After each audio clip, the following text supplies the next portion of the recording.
saya ketika menjadi mau itu gubernur ataupun presiden, ini rumahnya saya nggak bisa bayar KPR. Karena sesuatu hal, lalu akhirnya YouTube ini ditutup. Nah.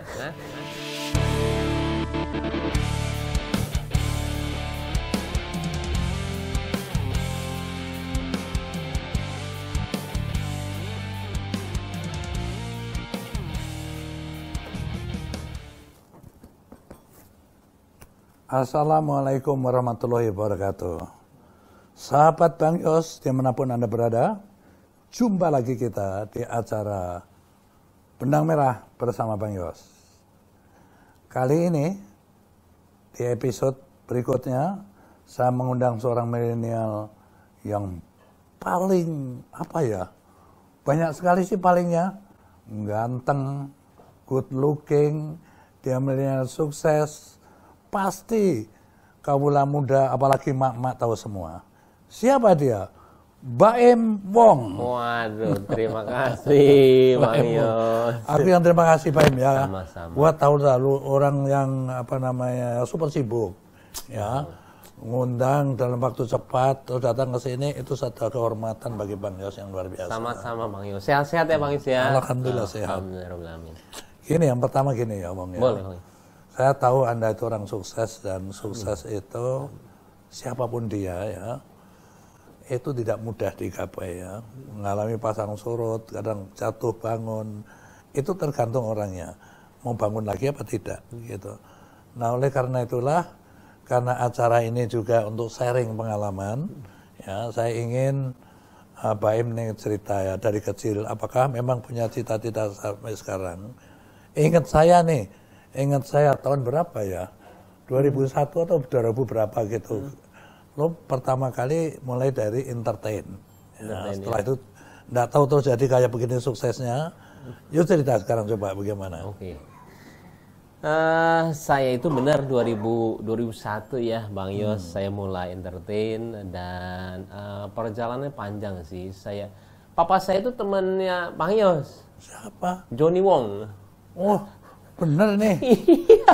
Papa kamu? Papa saya Johnny Wong. Oh iya. Jadi Bang Yos juga, saya pernah lihat papa saya itu negor Bang Yos, makanya saya tahu. Saya itu anaknya, saya anak 5. Dan anak nomor berapa lo? Nomor 5. Nomor 5. Jadi saya itu semua? Semuanya 5, saya paling bontot. Oke. Jadi saya waktu pertama juga 2001 itu saya pakai nama Wong belakangnya itu kan nama saya Baim Wong dari nama Johnny Wong. Dimarahin sama dia Bang Yos, katanya ngapain lu pakai nama gue? Dikirain saya itu bercanda doang di dunia entertainment. Karena saya waktu itu ya anak yang paling bandel, nggak lulus kuliah. Jadi buat dia tuh kayak gimana gitu. Yang akhirnya. Kok potongannya kayak orang alim lu? Nah? Tapi dulu bandel dulu. Dulu bandel Bang Yos. Biasanya yang bandel itu yang tersukses itu. Insya Allah Bang Yos, insya Allah. Ya, lanjut. Cuman saya itu mikirnya saya kan mau banggain orang tua ya, makanya pakai nama Wong. Dan setelah kayak seperti ini ya senang ketika ayah itu bangga. Tapi perjalanannya itu panjang dalam arti apalagi bisnis ya Bang Yos. Saya itu 2007 itu mulai bisnis restoran. Restoran. Jadi saya maunya tuh acting itu menjadi sekundernya saya. Yang mainnya saya, yang per bulannya jelas menurut saya. Karena di acting itu saya bilang itu bayarannya besar, cuman kita harus menunggu produser atau enggak sutradara untuk calling kita. Dan itu buat saya untuk punya keluarga itu nggak sehat. Saya harus per bulan itu benar-benar tahu saya dapat berapa. Nah 2007 tuh saya mulai untuk 2007 itu lu udah nikah belum? Belum ya? Belum. Saya udah mulai di restoran. Nah 13 tahun ya sampai 2020 saya itu nggak pernah berhasil. Cuman 2 yang berhasil. Jadi tapi saya ngerjain restoran dari A sampai Z, dari mulai desain semua, operation semuanya saya. Nah ketika 2020 saya itu baru mencoba YouTube sebenarnya. Jadi menurut saya gini loh, terlalu banyak ya pelajaran agama yang saya dapat. Menurut saya itu ya Allah cuma melihat kayak kerja keras kita ya, tergantung dianya mau ngasih saya dari rezeki yang mana. Tapi selama 13 tahun itu saya ngerasa waktu yang lama sekali. Buat Dan saya, perjuangan berat sekali 13 tahun itu ya. saya titik terendah saya 2012 sama 2018. Saya itu nggak bisa bayar KPR, utang agak banyak. Jadi saya itu titik terendah saya 2018 malah baru. Saya itu nggak bisa bayar KPR waktu itu. Tapi saya punya keputusan besar, saya keluar dari satu PH yang sudah membesarkan saya dengan cara baik-baik ya, insya Allah ya. Dan akhirnya ketika saya keluar, ada dua pilihan nih. Kan kalau kita sebagai pemain sinetron tuh mau sinetron kita panjang ya. Ada dua sinetron nih, Bang Yos. Ada A sama B. Nah, saya milihnya waktu itu, aduh yang mana ya sih? Mana nih? Akhirnya saya pilih yang B. Ternyata yang A ini sampai 1300 episode atau nggak berapa gitu ya. Tapi saya pilih yang B. Saya salah. Tapi saya itu nggak pernah menyalahkan keputusan saya mengenai apapun, apalagi ke Allah ya. Saya cuman selalu bilang ketika saya bilang saya itu salah, nextnya apa yang harus saya lakuin.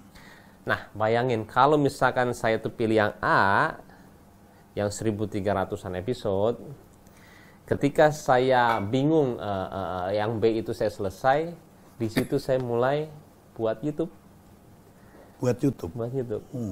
Itu tahun berapa itu? Itu 2018 Agustus. Nah, di situ saya memang Allah tuh baik banget sama saya sih. Jadi ketika saya nggak milih yang A, yang B itu saya ketika nggak tahu mau ngapain, saya bikin YouTube. Dan dari YouTube cuma dengan waktu 3 bulan ya, saya itu banyak banget subscribernya. Banyak apa? Saya tuh mungkin nomor 1 di Indonesia yang kecepatan subscribernya paling tinggi. Dulu itu Raffi ya. Alhamdulillah waktu itu Raffi bilang, gila sih, lu cepet banget sih. Iya, gue juga nggak tahu nih, gila sih. Jadi kayak, ya kalau emang kita udah saatnya gitu ya, dikasihnya itu kayak gampang banget. Nah sekarang saya belajar manajemennya itu, sekarang nih, ketika saya 13 tahun nggak berhasil, 2020 ini saya benar-benar belajar yang waktu itu nggak berhasil, saya isi orang-orangnya. Saya nggak bisa keuangan, saya nggak bisa apa, saya isilah semua itu. Yang akhirnya sekarang ya jadi seperti sekarang. Bisa saja ya, karena sesuatu hal, lalu akhirnya YouTube ini ditutup. Ya, ditutup itu. Apa yang akan kamu lakukan kalau itu terjadi? Oke, menarik sih pertanyaannya. Ini seperti yang pernah diajarkan ayah saya sih ya. Saya itu tidak pernah mendewakan sesuatu, Bang Yos. Jadi ayah saya itu pernah ngajarin kalau misalkan kita hilang jam atau nggak apa, bilangnya itu alhamdulillah. Apapun yang disayang itu bilangnya alhamdulillah, karena untung yang hilang cuma itu aja. Ya setelah itu apa? Cari yang lebih baik lah. Jadi kalau misalkan YouTube itu yang dibilang tadi itu hilang, ya insya Allah jangan ya. Tapi ya kita sudah mempersiapkan. Tidak bisa kita menaruh badan kita di satu bidang ya. Kalau ada apa-apa itu, dan itu juga YouTube adalah buatan manusia. Kita harus siap dengan cadangan ya gitu. Betul. Ya. Jadi YouTube itu kan buatan manusia. Kalau buatan manusia itu ya sekarang gini, Instagram juga sebenarnya besar. Tapi Instagram itu bisa kapan aja dia itu menghilangkan akun kita, dan itu sudah sangat bisa terjadi ke siapapun. Jadi buat saya jangan pernah kita menaruh badan kita di satu bidangnya, dan saya tidak pernah mendewakan. Kenapa? Ketika itu hilang, apa yang akan saya lakuin setelah itu? Jadi buat saya itu tidak pernah saya itu kalau hilang sesuatu ataupun kayak gini. Saya dari tahun 2018 sampai 2022 itu sangat terlalu indah hidupnya ya. Dari mulai dapat istri yang cantik, anak yang sehat, kerjaan yang bagus. Malah saya berpikiran selalu seperti ini. Duh, cobaan gue mana ya? Saya nyari malah, cobaan gue mana ya? Karena saya tahu setiap orang itu dia berhasil atau nggak gimana, pasti cobaannya lebih berat.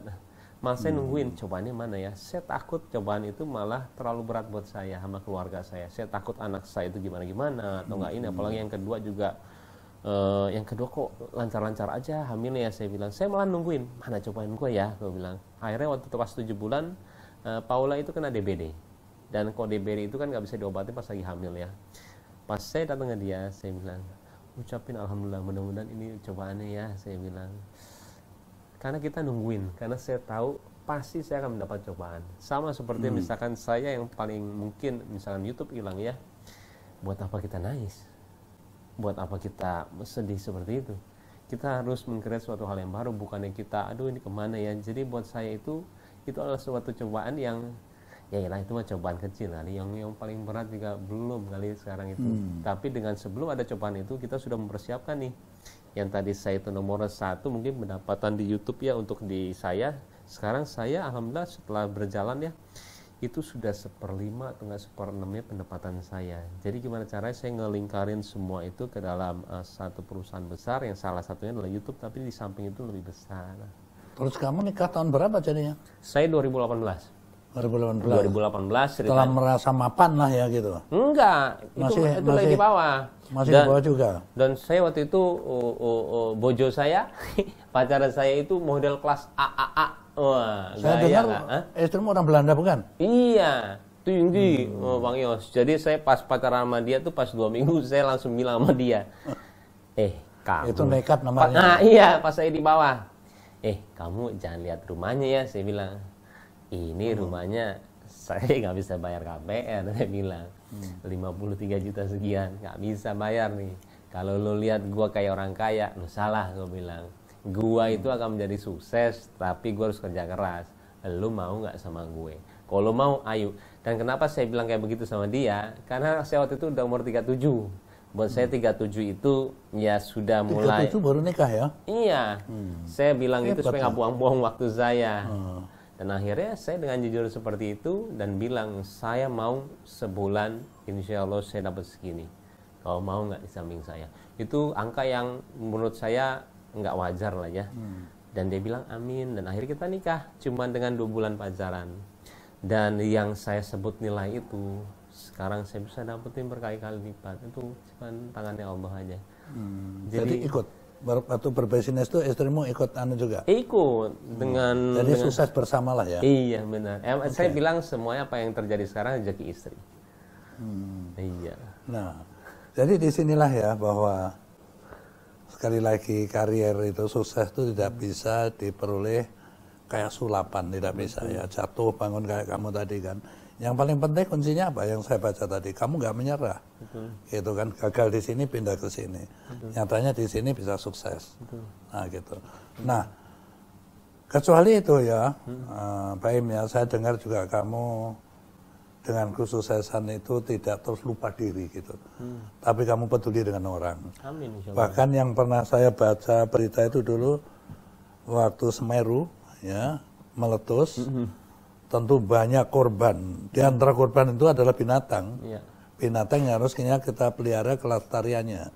Lu lakukan apa waktu itu? Aku pengen dengar cerita. Jadi saya nggak sengaja pas waktu Zoom call Zoom meeting untuk satu acara, saya ada ngeliat orang itu di Semeru dan dia itu pencinta binatang. Saya bilang, oh di sana ya? Saya bilang, ngapain? Saya bilang, nyelamatin binatang kata dia. Saya mau sana, saya bilang, nanti ketemu ya sama saya. Akhirnya udah, saya ke sana dan saya ketemu sama orangnya dan di situ kita menyelamatkan banyak binatang ya, ada landak, ada apa namanya? Landak ada, landak, ada ya. ayam, kucing yang paling banyak kucing. Kucing hutan. Kucing biasa. Kucing biasa kampung. Karena ya, di sana emang hancur banget sih. Dan kamu pencinta kucing juga kan? Banget, saya pencinta binatang semuanya dan itu nurun ke anak saya. Dan di situ kita dalam satu misi itu kita mau lihat Semeru seperti apa. Ternyata logistiknya udah terlalu banyak. Yang paling diperlukan adalah rumah sementara setelah itu semua kejadian. Jadi memang kita hold bantuannya. Saya nggak mau istilahnya nggak perlu apa yang kita lakuin ya. Jadi buat saya tapi kenapa juga saya membiasakan ketika ada bencana atau apapun itu ya orang sakit. Saya diajarin sama almarhum ibu saya. Kalau misalkan ada orang sakit, ada bencana, kamu datang, kamu harus datang. Jangan pernah kamu punya hidup lurus-lurus saja. Karena ketika kamu melihat orang yang seperti itu, kamu akan merasa kamu diberuntungkan dan kamu mensyukuri apa yang kamu punya sekarang. Jangan selalu melihat ke atas. Dan saya membiasakan itu. Ajaran-ajaran seperti itu saya tanam di saya, di anak saya, di keluarga saya. Supaya emang ya harta itu sama orang lain lah. Iya, harta itu cuma titipan. Iya, insya Allah. Lain lagi sekarang. Boleh. Ya. Saya kebetulan juga waktu SMA itu pemain basket. Dan puncaknya saya itu ketua Perbasi. Persatuan Basket seluruh Indonesia, waktu gubernur saya ketuanya. Dan prestasi yang tertinggi kan nomor 2 memang. Iya. Kalau basket itu di Asia Tenggara, ASEAN selalu Filipina nomor 1. Di bawah Filipina ya? Iya. Itu di Kuala Lumpur saya dapat nomor 2. Oke.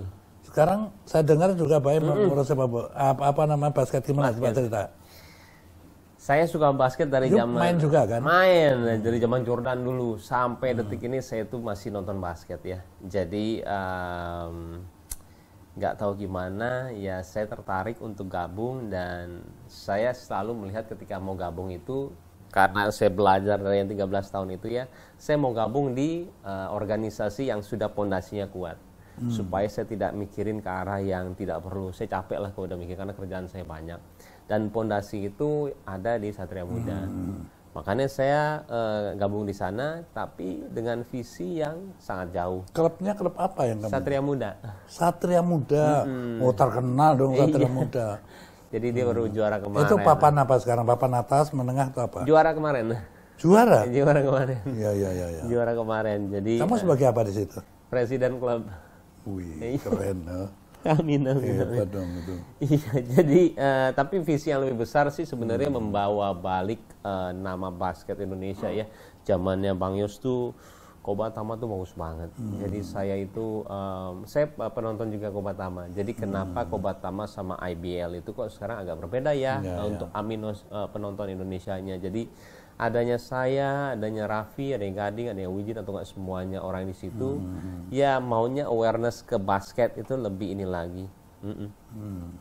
Itu doang insyaallah. Ya, jadi ya memang olahraga seperti basket, sepak bola. Menurut saya nih ya, itu postur tubuh itu memang menentukan, gitu kan. Nah dulu kita kan pendek-pendek gitu. Kan itu zaman saya rekrut pemain yang lebih dari 2 meter tingginya. Ada 223, ada semua. Nah, ada memang anak Cianjur ya, tingginya 225. Itu anak desa, waktu saya tanya umurmu berapa pun nggak ngerti kapan dia lahir kan. Ketemunya di Cianjur. Saya ini saya masukkan klub, aku lupa klub yang dari bank lah, bank apa gitu dia kan, Open itu. Gitu kan. Jadi belajar dari nol. Tetapi ya nggak bisa seperti itu ternyata kan. Akhirnya anak ini meninggal. Yang biasa makan ikan asin tiap hari, telur 10 biji setiap hari dimasukkan di perutnya, makanya akhirnya doa gagal. Tetapi sekali lagi memang kita kalah dengan Filipina, lihat aja lah Filipina pemain tinggi. Tidak ada yang di bawah 2 meter. Pemainnya. Lebih ke mental, postur atau apa, Bang Yos? Ya postur juga keterampilan udah pasti kan tinggal latihan. Lihat pemain-pemain di Amerika juga nggak ada yang pendek kan pasti yang ada 1-2 yang di bawah 2 meter itu istimewa lah. Kayak Maradona itu gak pendek, hebat main bola itu bukan standar umum gitu. Ya. Jadi saya kagum tadi ya, banyak kegiatan masih ngurus olahraga gitu. Tapi gini Pak Im ya. Saya atau dengan milenial-milenial yang lain ya kalian itu kan bagaimanapun kan mempunyai tanggung jawab terhadap negeri kita ini ya. Negeri kita ini nomor 4 di dunia jumlah rakyatnya ya. Resourcesnya juga banyak sekali, baik jumlahnya pun macamnya gitu. Ada nggak di pikiran Baim seorang milenial juga bercita-cita satu saat Indonesia itu seharusnya seperti ini gitu coba. Apa yang ada di benakmu sekarang tentang itu? Wah, sangat jauh sih kalau saya. Saya itu orang yang benar-benar juga mungkin Indonesia di depan segalanya buat saya. Dalam segala faktor sih ya. Yang saya senang tapi ya lebih ke arah sekarang waktu itu digital, waktu itu juga saya pernah berpikir saya lagi buat animasi juga. Animasi itu kenapa saya buat animasi? Anak saya itu suka banget Cocomelon. Cocomelon itu satu nursery rhymes itu YouTube channel yang digemarin di seluruh dunia. Jadi asal dipencet itu anak saya diem. Akhirnya saya tiap hari tuh saya nggak tahu isinya apa, saya nggak tahu ini apa, saya pencetin terus supaya anak saya diam. Saya berpikiran di situ, gua ngapain ngeklikin punya orang ya? Kenapa gua nggak buat sendiri? Satu lagu Indonesia yang anak-anak udah nggak mulai dikenal lagi di sini. Bintang Kecil, Kebunku segala. Yang saya bilang ini kok udah mulai ini, kenapa gue nggak buat sendiri ya? Akhirnya saya melihat dulu 3D di Indonesia itu ada yang buat nggak, analisa dulu, dan ternyata belum ada yang buat seperti Bagus Cocomelon. Akhirnya saya memberanikan diri untuk buat 3D animasi dengan lagu Indonesia, lagu anak kecil. Tujuannya apa? Buat Indonesia istilahnya. Itu saya kalau dibilang untung atau enggak, bleedingnya banyak banget. Saya keluar uang banyak banget. Tapi kalau visi kita jelas ya, dan saya selalu sekarang, saya awal itu bisnis itu selalu berpikiran, bukan berpikiran, saya merasa diri saya itu bangga. Saya punya bisnis, saya punya ini, dan seperti di depan orang begini. Yang kedua, saya buat bisnis, tahapan saya buat bisnis itu, saya itu untuk mencari uang. Itu enggak juga. Yang ketiga, ketika saya buat bisnis untuk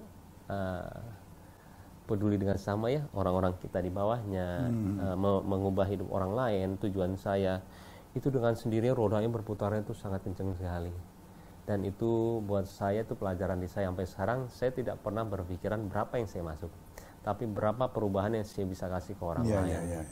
Jadi saya dari situ belajar sih, mudah-mudahan dengan prinsip seperti ini juga yang saya buat konsep mengenai yang saya buat animasi, semuanya mengarah ke Indonesia lebih baik sih. Apalagi sekarang saya basket ya, punya visi yang sangat jauh banget, bukannya dari Satria Muda untuk juara, tapi lebih ke yang lebih besar lagi. Dan saya tuh nggak pernah bisa ngomong untuk ke orang-orang ya, gua tuh gini, cuman orang itu akan melihat kalau kita mempunyai buktinya. Itu dia. Saya mendingan diem tapi liatin mereka hasilnya seperti apa.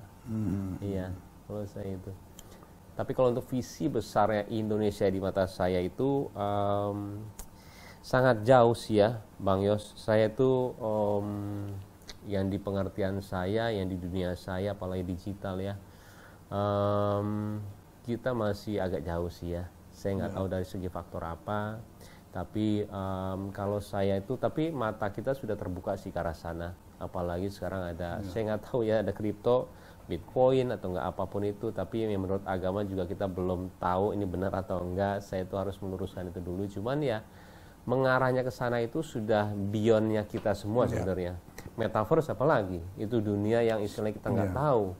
Jadi saya tuh beranggapan Indonesia bisa nggak ya ke arah sana? Karena saya tahu Indonesia itu selalu telat apapun itu.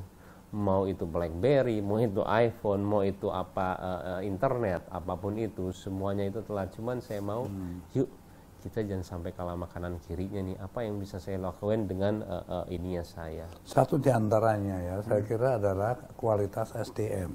Betul. Ya, karena manusia kita itu banyak, nomor 4 terbesar di dunia, 272 juta. Betul.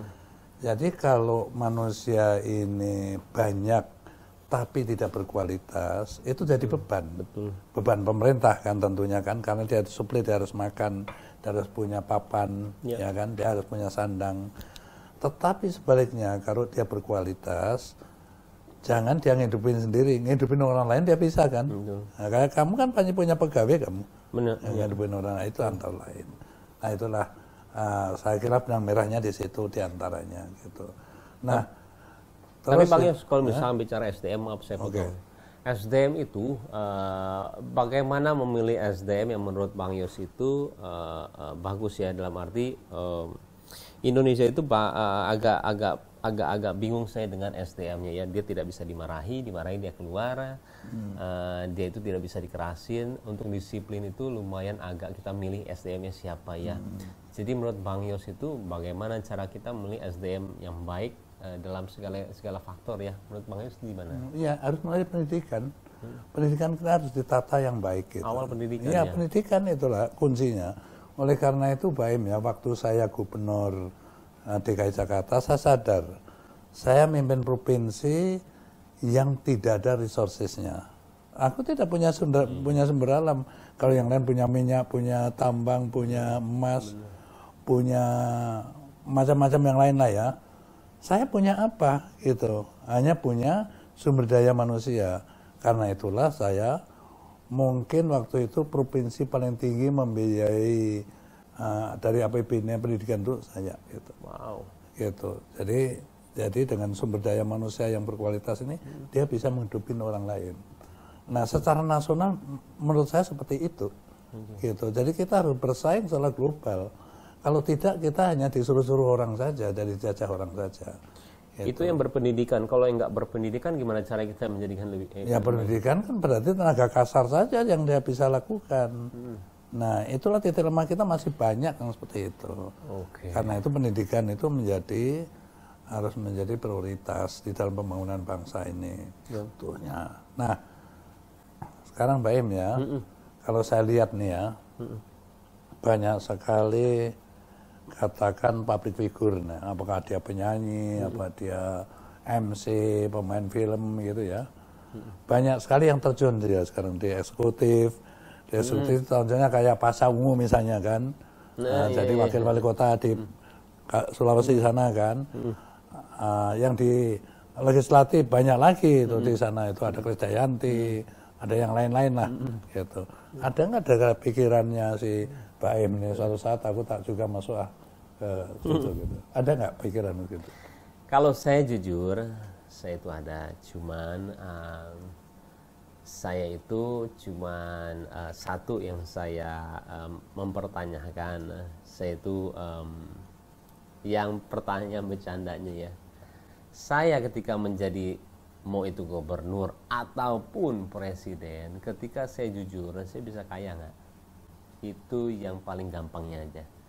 Karena ketika orang sudah menjabat itu cuma ada dua sih, antara dia mendapat pahala banyak atau enggak dosanya banyak banget. Kenapa? Saya bilang terlalu besar tanggung jawab dia untuk mempertanggungjawabkan apa yang dikerjain, dan saya itu takut banget. Saya itu pengen ketika saya meninggal itu saya ada di tempat yang saya mau.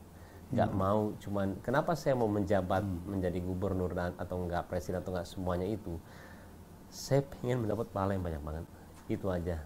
Tapi saya tidak mau menjadi orang yang tidak punya, karena saya bilang untuk berbaik sama orang aja saya perlu uang.